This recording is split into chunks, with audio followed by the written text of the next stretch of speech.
Berjual beli dengan berhemah.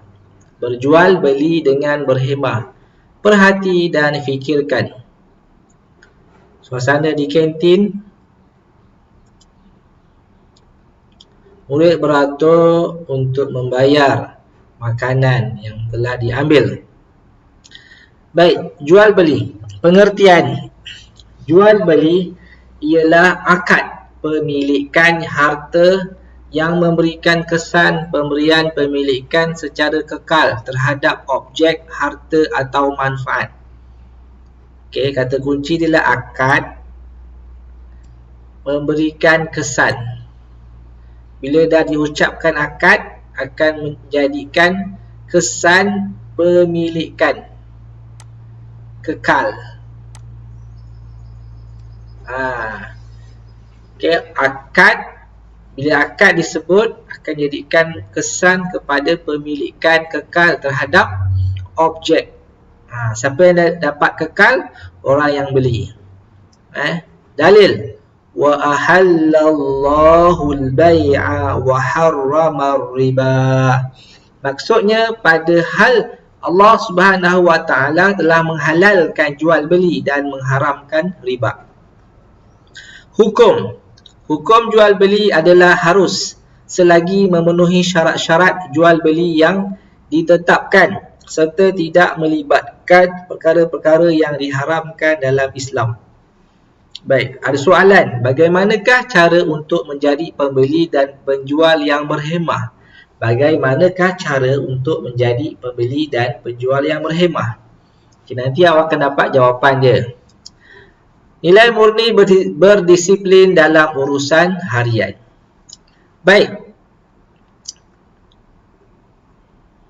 berhemah. Macam mana nak jadi pembeli dan penjual berhemah? Jadi kena amalkan adab. Ini dia jawapan dia. Cuba baca dan bagusnya adab Rasulullah SAW ketika berjual beli.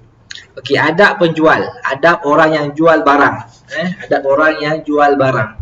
1. Mesra dan mudah senyum.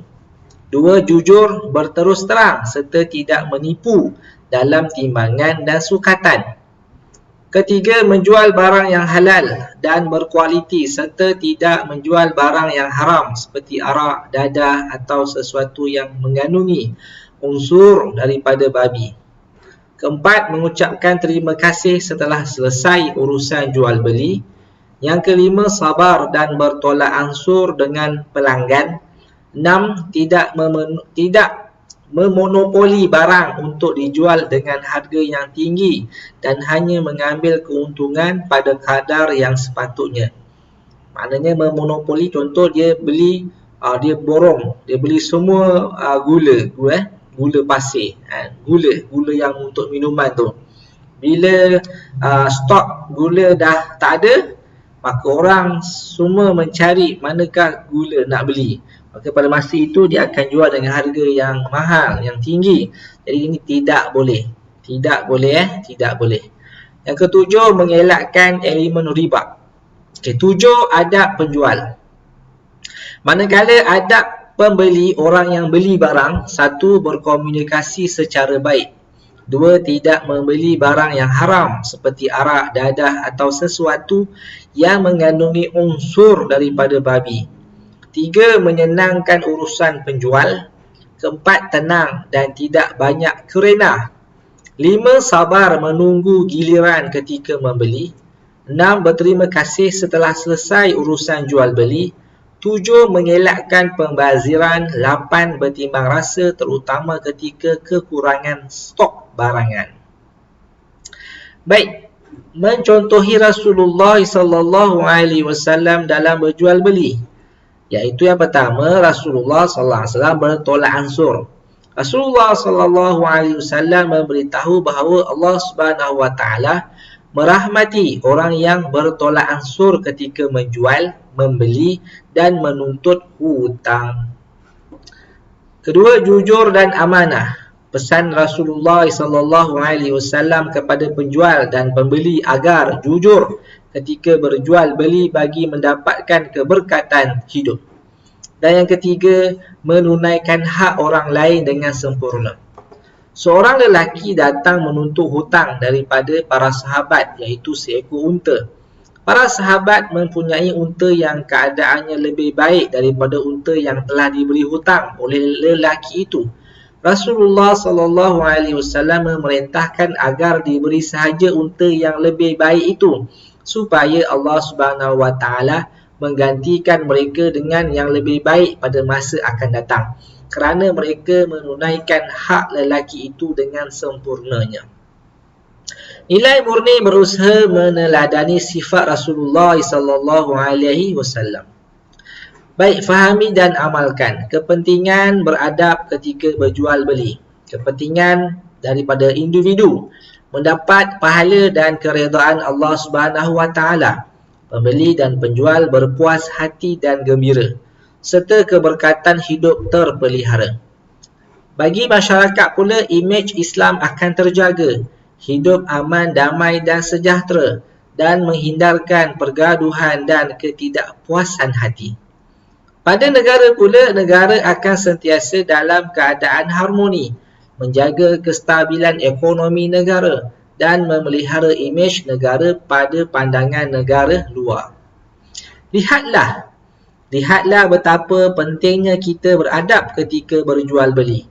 Saya sudah menyenaraikan cara mengamalkan adab berjual beli. Bacalah pada buku ini.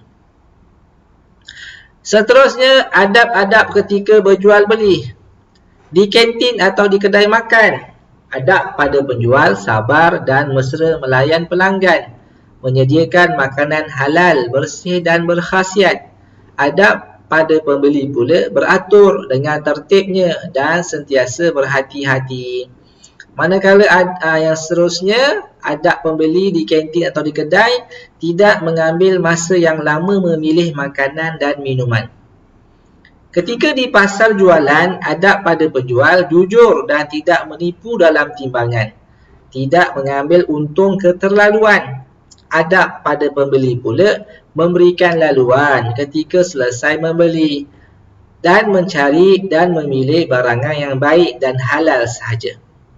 Ketika di kedai barangan harian, adab pada penjual tidak memonopoli barangan tertentu untuk mengaut keuntungan melampau, mempamerkan barangan mengikut kategori beserta tanda harga untuk kemudahan pembeli. Dan adab pada pembeli ketika di kedai barangan harian tidak merosakkan barangan yang dipamerkan dan menghormati penjual dan pembeli lain. Nilai sentiasa menyenangkan urusan orang lain, nanti Allah akan menyenangkan urusan kita. Hikmah dia ialah memelihara adab ketika jual beli dapat memuaskan hati semua pihak dan memudahkan urusan.